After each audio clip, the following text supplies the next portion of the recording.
Hi everyone, as you can see I'm holding a fire over here, and in today's stuff in the page, in the Daf Yomi, we are learning all about the difference between damage that has been done.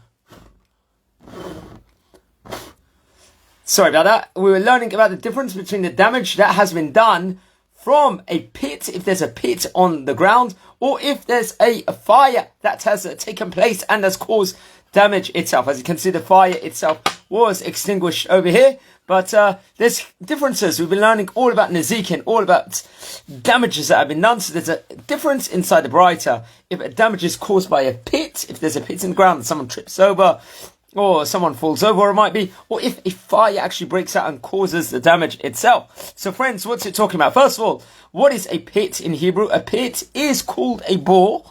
In Hebrew, we call it a bore.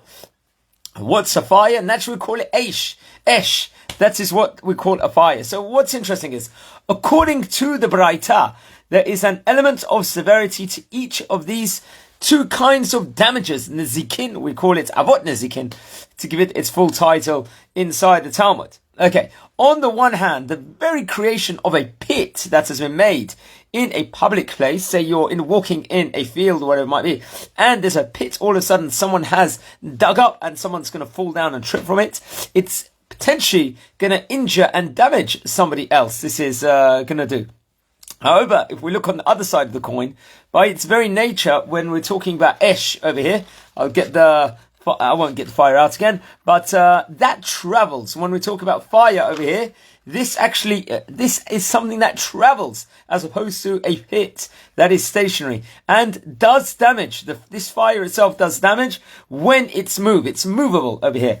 Furthermore, it destroys not only things that ordinarily burn, but also things that do not ordinarily burn at any stage in time. So there is a difference. Another thing we can add about fire over here, comparing it to a pit in its own right, that fire can only burn flammable objects and not stones or dirt, naturally. Nevertheless, fires does damage them as well.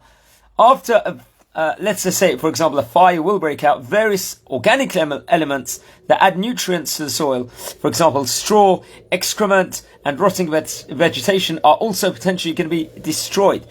In addition to this, we must add, moisture is drawn out of the ground, leading it to break up, which makes it difficult to plow and farm afterwards. So this is the damage that fire can potentially do is endless to its roots also of the ground. And also, if we compare this with regards to rocks over here, it's also true. For example, in the land of Israel, in Eretz Israel, most rocks are made up of different types of chalks.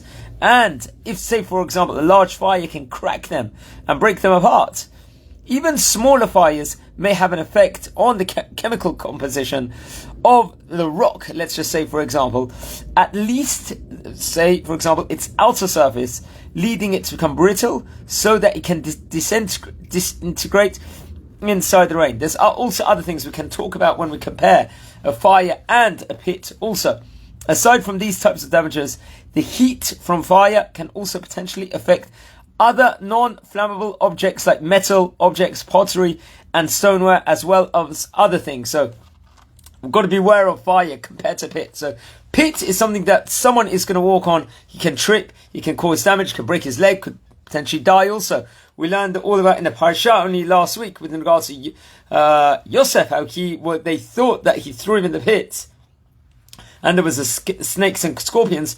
Reuben actually broke his garments because he thought he had died. That's how severe a pit is. But a fire is movable. It can do damage, destructive, and it doesn't just have to damage potentially the person or the object or the animal in front of him. It can do damage within regards to the roots of everything else. So we're learning all about the differences between a fire and a pit in today's stuff inside the Gemara. Please watch over the previous videos also, and watch all over and share the videos also. Have a great day and take care.